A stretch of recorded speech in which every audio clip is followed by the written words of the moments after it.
Welcome to That's What She Said, where we'll spill the tea on women empowerment in the Great Lakes Bay region with your host, Christiana Malacara. Hi, everyone, and welcome to another episode of That's What She Said with me, Christiana Malacara, as we spill the tea on women empowerment each and every week here at WSGW. And what an exciting That's What She Said day it is. I mean, every day is exciting, but That's What She Said day, it glows a little bit more. It sparkles a little bit better. And, we always have good hair days on That's What She Said day, right? Yes. Shake your head. Yes. Okay. So I have had this week of just growing my network, growing the things that I have existing in my life. If that is professional or personal, this week has just been about growth. And, I'm going to, say it, maybe it's spring is in the air, right?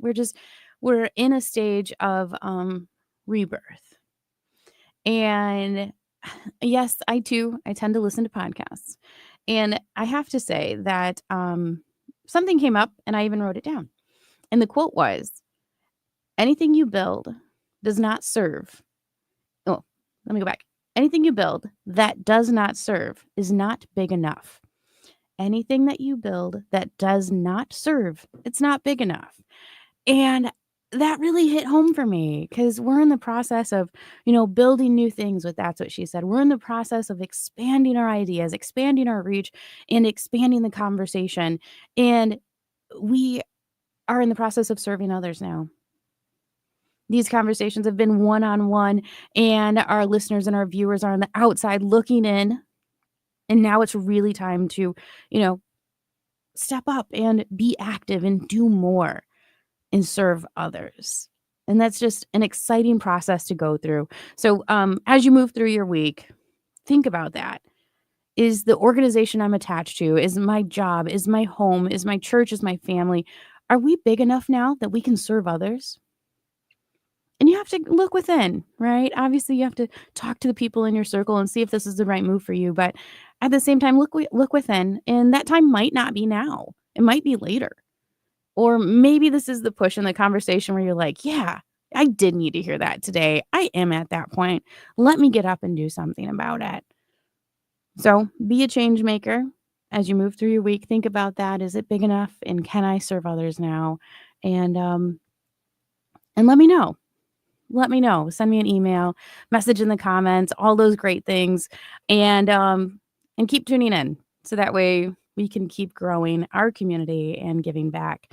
So ways to tune in. That's What She Said, always on a Thursday on social media. Like as always, WSGW on air on Saturday mornings at 8 o'clock. Yes, 8 o'clock. And then on Sundays at 6 p.m. WSGW can be found online and also on air, 100.5 and 790. And then anywhere that you find a podcast, we're there 24/7, folding your laundry, washing your dishes. Tune in, invest in yourself. Let's just cut to the chase. I have a guest here. Like always, I have Allysha Guldenzoph. And she's pretty cool. She's a cool chick. And I'm not sure why she's nervous because I'm super excited to have her here. And Allysha is just a really great person to know, a great person in the community. And I said, you need to come on, girl, and we need to talk about it. So, Allysha, how would the community know you? Well, most people know me from White's Bar. I just recently bought it. We've been around for 86 years now. My great-grandfather started it in 1937. And then my grandpa took it over, and then my dad, and now me. Wow. So we're trying to keep it alive. We have live music twice a day, every single day. So we have lots of people coming in and out of there, lots of amazing musicians. Some people might know me through church. We attend the Cathedral of Mary of the Assumption, and I volunteer there at times. The other half of my life before I started working at the bar, I worked at Morley Company, so I know a lot of people through there as well. So 86 years of owning a bar in your family. Yep. That's a big deal. It is. That's a big deal. Where is the bar located? On the corner of State and Bay In Saginaw. in Saginaw. So did you grow up going to the bar? I did. I used to go Yeah. in the morning and like help my dad scan in lottery tickets or count the quarters in the pool table. Help my grandma wash dishes because she used to work there in the mornings, or help her sweep or mop or whatnot. Mhm. It was always a family affair for us. Well, yeah. I mean, 4 generations in. Okay. All right. So right off the back, I'm just gonna dive right into this. You're the first female I to own this am. bar. And I never thought I was going to own the bar. I'm the youngest of 4. So I was like, that's not going to be mine. I'm not even going to worry about it. So what changed? Well, in 2014, my dad's tired. He wants to retire soon. My mom never really did anything with the bar. She would help with occasions and whatnot, but she pretty much left it to him. And they were ready to sell the bar. And I didn't want to see it go. And none of my other siblings were stepping up to do that or had the opportunity to at that point. So I was like, well, let's see what happens. So I was at Morley for almost 11 years. And I left that regular 8-to-5 job for sure thing to go work at the bar where I didn't know what was going to happen. And I started from the ground up. I was working weekday day shifts. I'd clean. I'd work night shifts. Any position that there was, I learned it from the ground up. And that way, when I decided if it's something that I wanted to do or not, I would know what I'm expecting of other people that work for me. So you were preparing yourself before you were like, all right, mom and dad, we're going to do this. Yeah. I'm going to take it over. Yeah. And I slowly took on more and more responsibility as time went on, the ordering, the payroll, the taxes, the whatnot. And for the last several years, I've been running it all myself anyway. And then we officially bought it this year. Well, it's technically mine, but my husband and I, we're a team. Of course. So okay. I say we. Yeah. So recently I went to go doing small business things as well. And I took my husband with me, and the woman who was coaching us right into our small business, she said, y'all. And she's not Southern. And I said, y'all. And she's like, yeah, because at some point during the business owning process, she's like, you just morph together and decisions start being made as a couple, differently. So business decisions as a couple is a different conversation than, who's going to go pick up the kids and wash the dishes and, get the oil changed. Mm-hmm. It's a different type of dynamic. Yep. Oh my gosh. Okay. So my mind is spinning already. So we're going to come back to that approach as a business owner. So you are now the first female owner of White's Bar. It's been around for 80 plus years. So this is a staple in Saginaw. This bar is a staple in Saginaw. It's kind of one of those slivers of a bar in a community that is just always bumping. Mm-hmm. There's always something happening. What has helped White's Bar stay open for this many years and successful? Well, to be completely honest, it's what my dad built. So he's the one that started the music in our area, to have live music in our establishment. It wasn't being done before. He grew up with Daniel's Den next to us, and he loved live music. He even wrote a book about it, which we do have copies at the bar right now, a few of them still, called When the Kids Stop Dancing. But the music, having something every single night, giving people something to do, because there's not always a lot to do, especially on a Monday night or a Sunday, which our Sundays are booming all the time. Sundays at the bar? Yes, 3 to 6. We have amazing musicians that come out, and that bar is packed. Okay, so music is a pretty fundamental part of, the past, years, two ownerships. Why are you constantly incorporating music into the bar scene? We love music. We grew up with it. I grew up with a 45's jukebox in our garage, and we used to dance in the garage to music. And it's been around my whole life. And I've definitely wanted to keep that going from what my dad started. And because I love it so much. My husband and I go to music festivals all the time, go to concerts multiple times a year. Nothing makes me happier. Mm-hmm.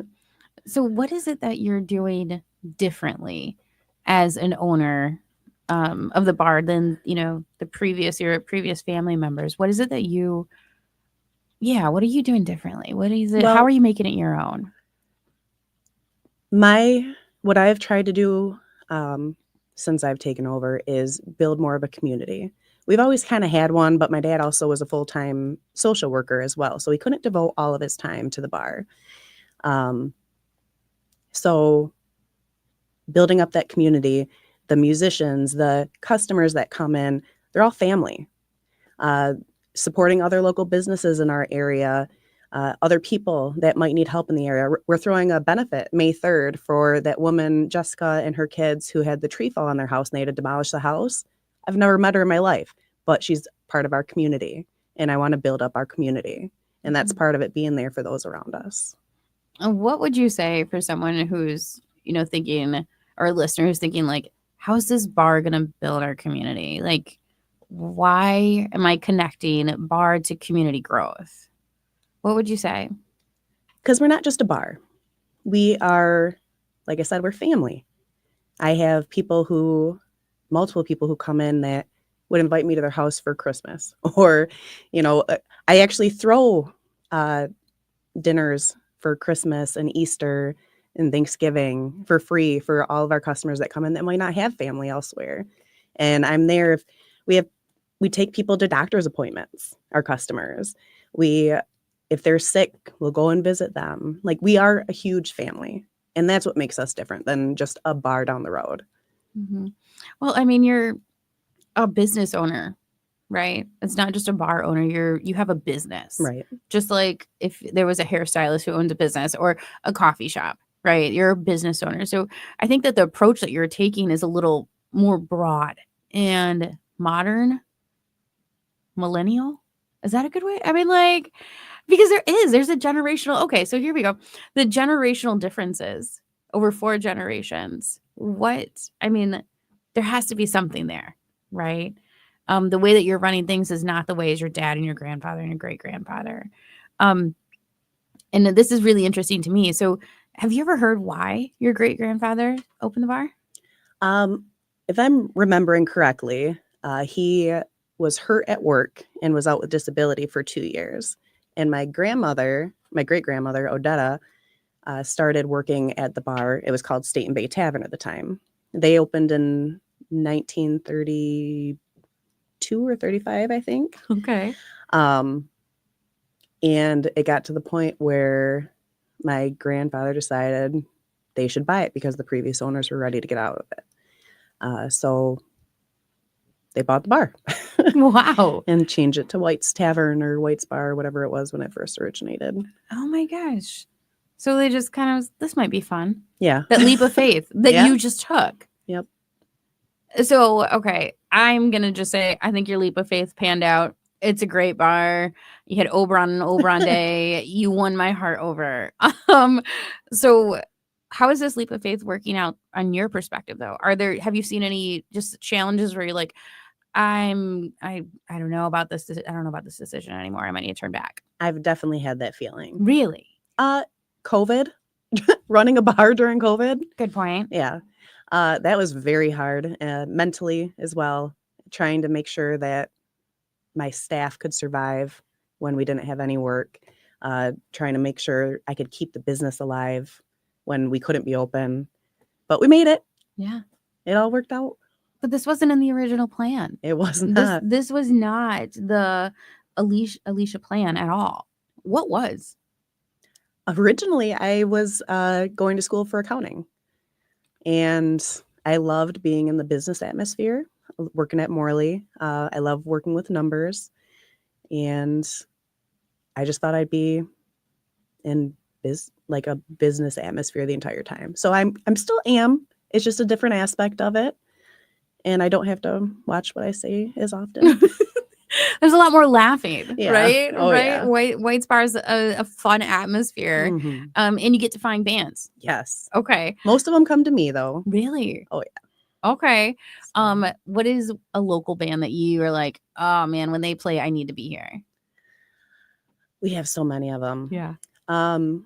Tonight, actually, Chase Murphy. Okay. He's, I think, from the Thumb area. He's somewhere up north, I believe. People are traveling Oh, yeah. to come to play at the bar. Mhm. Oh, wow. Okay. All right. His band is amazing. Anything with Aaron Johnson is Okay. amazing. Odd Shaped Puzzle, Sprout and the Orange. Have you had any Him by himself. big names come out? Well, Greta Van Fleet started at White's. Really? Yes.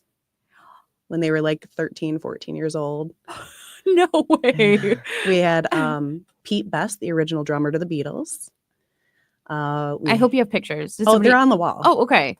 If you've ever been in there, we've got pictures of the majority of the names that have played at the bar on our wall.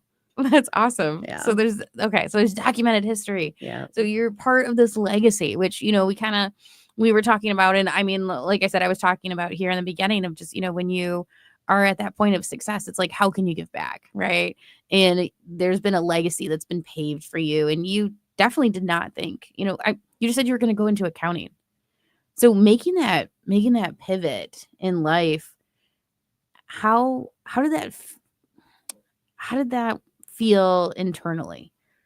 I was scared. What was that mindset? Yeah, unpack that mindset there. I didn't know what to expect. Luckily, my husband's a nurse, and I was like, well, at least we'll have one good income if this doesn't work out properly. And I wasn't buying it right away, so I was just working in it. And if it didn't work out, I could find another job or go back to Morley. Hopefully, I left on a good, but it worked out, so I didn't have to worry about that. You were nervous. Yeah. Nervous, scared, all those things. The way that you approach leadership is quite unique. Like you just said, you started out working a shift and then working another one and then moving through, kind of like that almost hierarchy to, okay, this is how we're filling out taxes. And, you have someone showing you how to do that. What made you think to take that approach rather than say, hey, this is my dad and my grandpa? It's like, I got this. Well, if I'm going to do anything, I want to make sure I do it right. And so I have to learn it.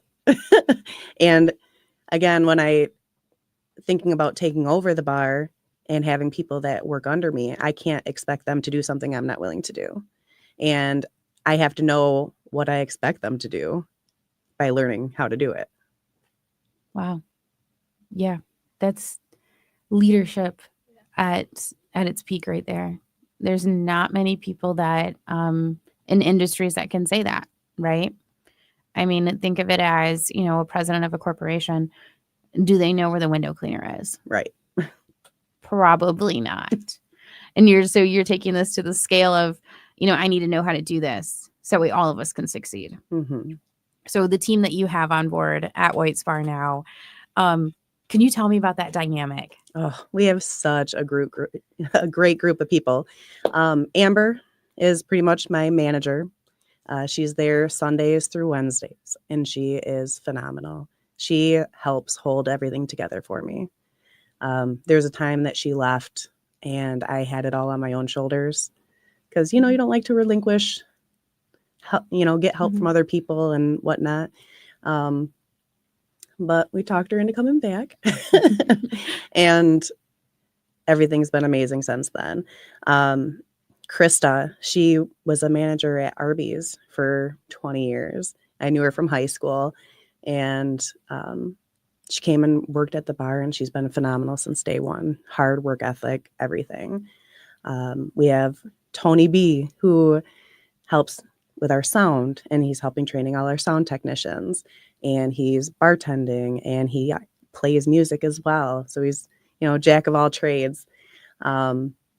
He's phenomenal. My sister Christy, who worked at the bar way longer than I did, and she is a bad mother ever, let me tell you. She can take a huge night and not have any mistakes or whatnot and keep everybody happy, and she's phenomenal. It sounds like you have a really good support we have system. so many people, and I just hired a bunch of new people, and it's all phenomenal where I can take a step back and I don't have to stress or worry about anybody because I have such a wonderful team. How does that feel? Oh, it's amazing. I can go on vacation this summer. I'm really looking forward to it. So you're at this point of, growth where you are having, like you said, you're having dinners there at the bar to house people that may not have that opportunity. And you're at the point of giving and relaxation. But I'm sure it wasn't always this in the beginning. Oh, no. What has been the most challenging part leading up to this relaxation point? For me, again, it was probably relinquishing some of that work to people. Like I said, because I take control of things. I want to be in charge. I want to make sure everything's done right, and trusting that I had the staff that could actually pick up the slack for me. And once I said, okay, yeah, I think they could, and they were like, yeah, we can. I told you all this time. And I was like, I know I should have listened. I'm sorry. You know what? That's a really good point. That's a really good point. I think that women in general have a hard time with that, right? And we're gonna talk about that before we when we get to our next segment. But once again, in our last minute here, I have Allysha Guldenzoph with me, and she is the owner of White's Bar. Can you tell us where White's Bar is located again? 2609 State Street on the corner of State and Bay in Saginaw. Awesome. And we will be right back with Allysha as we talk about trust and handing over the reins sometimes, and the challenges and how it feels when you can actually do it and go on vacation over the summer. So don't go too far. Come back as we're going to continue the conversation as we spill the tea on That's What She Said with Christiana Malacara.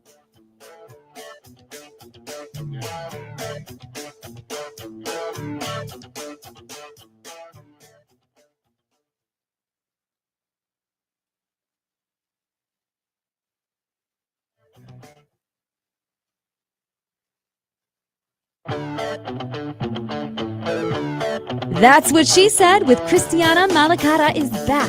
Now let's spill the tea. All right. And we are back to That's What She Said with myself, Christiana Malacara, as your host, as we spill the tea, which we do every week with a woman who's just doing amazing things in the Great Lakes Bay region. Today, we have a really cool guest with us. She is an entrepreneur with a big heart and just took a huge leap of faith on a generational adventure. So as the fourth generation business owner and first female owner of White's Bar in Saginaw, I have Allysha Guldenzoph. Thanks for coming with us on this little conversation here today about women empowerment. Thanks for having me. Of course. So a little bit about our dynamic. I don't even really truly remember how we met. And it might have just been through networking or community stuff. I think we first met each other officially at the Feed Saginaw. Yes. Shout out to the Fulgencio family who own Wonder Burger and now Old Town Wonder in Saginaw. They had this really cool idea, right? And it was like 2 weeks prior. Hav was like, Javier Fulgencio, he's the owner of Wonder Burger, who serves delicious burgers. He's like, let's feed like 1,000 people. And I remember his wife texting me, was like, he wants to feed 1,000 people. And I was like, okay, what can I do to help? And she's like, you're just as crazy, you know? And I was like, okay, no. Like, we have people. Yeah. And isn't that such a good feeling? So we met there because you guys were handing out, White's Bar was handing out hot cocoa and coffee. Like, obviously the best thing on a cold winter day. We were doing this around Christmas or, I don't know, it was snowing. January, I think. January. Okay, post-Christmas. Yeah. I was all bundled up. That's all I remember. There was snow on the ground. So building a community network that you can rely on.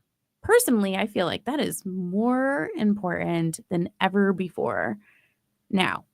So we're 5 years post-COVID. So we can't even say, oh yeah, COVID, you know, they did this. But I think there's been a shift in mindset almost with entrepreneurs, small business owners, you know, this whole generation that is now gravitating towards having something of their own, right? You know, the economy as a whole is so unpredictable, but what we can predict is what is within our grasp. Yes. And wow, I said that good. Okay, cool. But sometimes I have these things, you know, it's like, yeah, you nailed it. So you going into this and growing up as a child of a small business owner, right? And you were the baby. Mm-hmm. Okay. So most of the times, and I probably should take like polls on this, is most of the times the women sitting across from me are the firstborn and you're the baby. I'm the baby. Okay. So we have a whole different breed of leader here. When it comes to leader and a business owner, did you ever think that those are words that could be tied to your name? No. Even growing up and having a family that are business owners? No, like I said, I never thought it would come to me. So I thought one of my siblings would take over originally. And I just thought I'd be working a regular 8 to 5 or 9 to 5 job the rest of my life and working in business. Never had any super high expectations of anything. But this is way more fun. Oh, yeah. Oh, yeah. Definitely. So having that conversation with your siblings and was like, hey, I'm going to buy Dad's bar. Can you unpack that? What was that conversation like? Well, nobody else really wanted it, or they weren't in a position to make it happen. My brother works for Morley right now as well, and my sister Carrie had her full-time job and Christy was bartending, but she wasn't really to the point where she wanted to buy it. And I had the business background, the schooling and whatnot with taking accounting courses and working in a business atmosphere and working with numbers and whatnot. And I'm usually really good with people, so I made it work. I'm just going to say it. Accounting is, that's not fun. I love numbers. But you're not interacting with too many people. And you seem like such a wonderful people person. That's why I'm not an accountant. So it worked out. It did. So is it safe to say that taking a leap of faith with the right people in your corner, it can work out? Oh, for sure. What advice would you give to someone who was in that position or is in this position where it's like, I don't know. I don't know if I should do that thing or go in this relationship or go to this place or buy this house or whatever. What advice would you give her? Well, it's weighing the pros and cons. Is it something actually feasible? Do you have something to fall back on if it doesn't work? There are a lot of, things you have to keep in mind with that, but also prayer. And at least for me, I know not everybody does that, but kind of give it to God and have him help guide you. That's beautiful. No. Have you had can you share your faith journey with us? Well, growing up, we were Easter Catholics. I'm familiar with the term. Yeah. They basically stopped going to church regularly after I was born, so that was great. But my cousins and aunts and uncles were very avid churchgoers, and my cousin Ashley is 5 days older than me. So I would go and stay the night there all the time. She was my first best friend. We were together all the time. Her parents would go to church every Sunday and I'd go with them. And I actually really enjoyed myself. But it wasn't in middle school or so. I was debating on going back to church and continuing my faith. It wasn't popular though. People were against it. And so I didn't do it at that point. It wasn't until I met my husband, John, and we connected, and he was Catholic, and we started going to church at the cathedral, and I ended up going through my first communion with my daughter, Haley. So we did that together. That's special. Yeah. And I absolutely love the church. And right now we have Father Adam Maher, and he is amazing. Definitely keeps things interesting. I hear. I'm familiar. So revisiting religion, revisiting, like you said, the church at an older age, right? So there was a time of your life where just, like you said, wasn't popular. Just, I can move through my day without it. If you look back to those middle school, high school days, and then now, what is the difference? my life has never been as good as when it's been devoted to Christ. So when I am able to give my worries and my concerns to him instead of holding it on my own shoulders, and it relieves so much stress, or, just having something to look towards for guidance or whatnot. And I can't even explain how tremendous of a help that's been. Wow. What was the dynamic when you were going through your religious classes with your daughter? Well, I mean, they were separate. Okay. It was just at the same time. Okay. But it was Father Andy who was doing our preparation at that point, and we'd have meetings and booklets and whatnot, and he made it easy, and he made it fun as well. And I think if it weren't for him, I might not have proceeded forward with that at that time. So being a business owner of a bar and a religious woman, is there ever a time where they overlap slightly for you? Oh, yeah.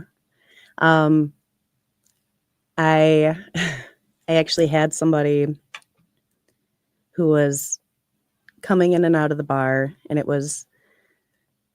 I don't know what her situation was, but she wasn't a customer. She wasn't buying any drinks. She seemed intoxicated maybe, or having some type of rough time. At times we have to ask people to leave when they're being disruptive to our other customers. There was a live band playing at the time, and people can't always enjoy it if there's somebody, acting up. So I had to ask her nicely to leave, and then I went outside and I talked to her, and she was having such a rough time with life. And I sat there and I hugged her and I prayed with her in that moment. And it was one of the most beautiful experiences I ever had. And obviously things like that don't happen all the time, but it's nice to be able to show those people that love and be there when somebody needs it. That's really special. That is, and I know I just used that as special twice, but that truly is, the purpose of religion and the word in being that advocate for Christ. And it sounds like you're doing just that. Yeah. Oh my gosh, I'm so proud to be your friend. When you went back to Catholicism, how did your parents feel about that? Well, I was baptized Catholic. Oh, okay. So they baptized me. They just didn't proceed forward with anything else. We started going on Easter, like I said. So pick out the dress. We're going to Easter after we're eating the deviled eggs. Yep. Okay. So my mom's Catholic. My dad was Lutheran, but he didn't really go to church. We would go to Catholic churches when we did go, because that's my mom's whole family. But I always enjoyed it. It just wasn't something that they did on a regular basis. Well, they were supportive through the process. Oh, of course. Yeah. Yeah. So going back to support, and we in our previous segment have talked about leaning on people and being okay with that lean, right? As an owner of a business, you said it was hard for you to accept help. Oh, yeah. Why is that? Well, because you're responsible for this thing. And if something's not done right, or if something's messed up, and, they could just go blow up in your face, and it might not be a thing anymore. Who knows? Obviously, that's extreme. But, those things are always playing in your back of your mind. But a lot of people are like that. A lot of women I know, too, that they won't even let other people clean the house for them because it's not going to be done right if it's not done the way they would do it. But that's a good point. Yeah. Yeah. I like the way that my kitchen's cleaned. Sometimes I'll have people come over with, because I have a dynamic work life, and it's usually my mom, shout out moms. And she's like, I'm going to do your dishes. And I was like, okay. And then I come home and I'm like, I'd just be grateful, Christiana, that your dishes are done. We normally face the plates this way, but they're that way. I get it. Yeah. Why do you think women are like that? I don't know. But it feels a lot better when you're not. And you're not. Exactly. You are not. What are maybe 1, 2, 3 steps on how to get to that not? Trust and faith. Communication, detailed lists. Bullet points, Yeah. outlines. Yeah. How do we find those right people in our life to trust? To be completely honest, I have only worked with people that I personally know in one aspect or another. It might not be somebody that I know super well, but I know them at some point in my life. But you do still have to have trust there. You do still have to teach them how to do whatever it is that you're having them do. But Teaching. Yeah, that's important in the work environment, but also at home. mhm. You said you have a daughter. I have 4 kids. You have 4 kids. Yeah. Okay. My oldest is 20, and then I have a 14-year-old, a 12-year-old, and a 6-month-old. Get out of here. Yeah. Okay. All right. Now we're talking about this. So you are that mom now that's a business owner and you have kids. Mhm. So you're essentially in the shoes of your father right now. Yeah. Do you ever think about that? Like, what are these kids gonna do? I have. They're already talking about who's going to take over the bar after me. And I was like, I just bought it. Calm down. You can't have it yet. But my son, my middle son, thinks he's going to be the next one to take over. Okay. And do you is it fair to say, like, yeah, I can see that? I could see that. Can you? Oh, yeah. What is their role right now into you as a business owner? Like, what role are they playing? I mean, they do come and help out at the bar every once in a while. My son, he's 14, but he looks like he's probably like 16 to 18 years old. He's super strong. He's full man size. He's 5'8". He's taller than me.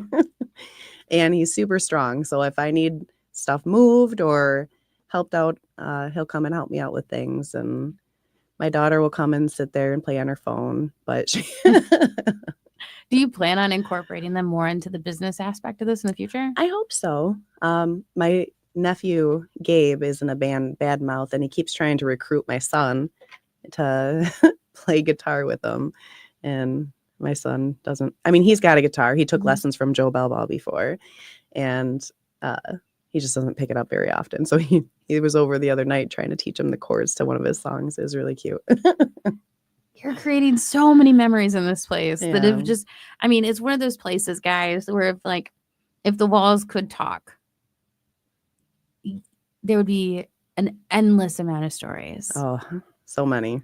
And maybe a lot of spilled drinks and laughter and, some pool table, hey, I'm going to get you kind of situation bets over there. But what has been some of the fondest memories that you've had in this, legacy? Oh, there's so many. We have outdoor festivals, which are amazing and so much fun. I was able to throw my dad a 70th birthday party outside, and it downpoured. The one thing about our sewer systems is that it leads into State Street, and if they're flooded, our parking lot floods. Oh, So we had Tent City going on because I had all these tents set up for the outdoor show for my dad's birthday, and I put walls around the whole thing, and I was out there in the rain. I was soaking wet the entire time because I was trying to make sure that everybody had a great time. I had to go and drop the sub pump in the sewer to make sure that the parking lot didn't flood. It was definitely memorable, but it turned out to be such a fun event. well, yeah. Yeah. Memories were made that day. Oh yeah. It was sub pump and all. So we've talked a lot about you as a business owner and you as a mom and you as a daughter, but outside of all of that, who's Allysha? What is a part of you that you save for yourself? I really don't save much of myself for myself. I'm a very what you see is what you get. I'm me. So I'm the same me in any aspect of my life. My friends, I've had the majority of my friends since elementary to high school to now. I've been me pretty much all that time. I haven't changed much. Genuine. You're Yeah. genuine with your identity. Yep. We're not different people in different atmospheres then. Right. How important is that for you? I think it's very important. I think it helps build relationships a lot better. I'm not fake with people. You get to know the real me, and we can be real with each other. There's no facade. It's a lot more concrete relationships, and I think that's why I have so many that have lasted throughout the years. So being your authentic self, your genuine you're saying is a key to creating solid relationships. Most definitely. Oh, well, that's interesting. I think that sometimes, and because of conversations I've had with women, they've had to shift to be this person in this atmosphere. And then at home, they have to shed it to be home with their children. And you're saying nearly the opposite of, if you're genuine the entire time, it's more worth it. It's too hard being more than one person. Good point, girl. That's all the Geminis out there. I am a Gemini. Me too. So all the Geminis out there, it's too hard. Yeah. That's a difficult part to, to people please, and to not to people please yourself sometimes, right? We need to make ourselves and the people that we love around us.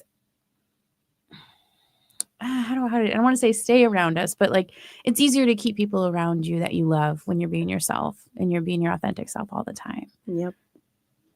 I love this. So, okay. I have lots of notes here, but I want to be able to give a shout out to White's Bar. White's Bar is located at 2609 State Street. It's on the corner of Bay and State in Saginaw. And this is Allysha, and she is the first female owner out of 4 generations of a family-owned business, and she's already conditioning the next generation, which is safe to say here. And you're a pillar in the community with your big heart and being able to give back.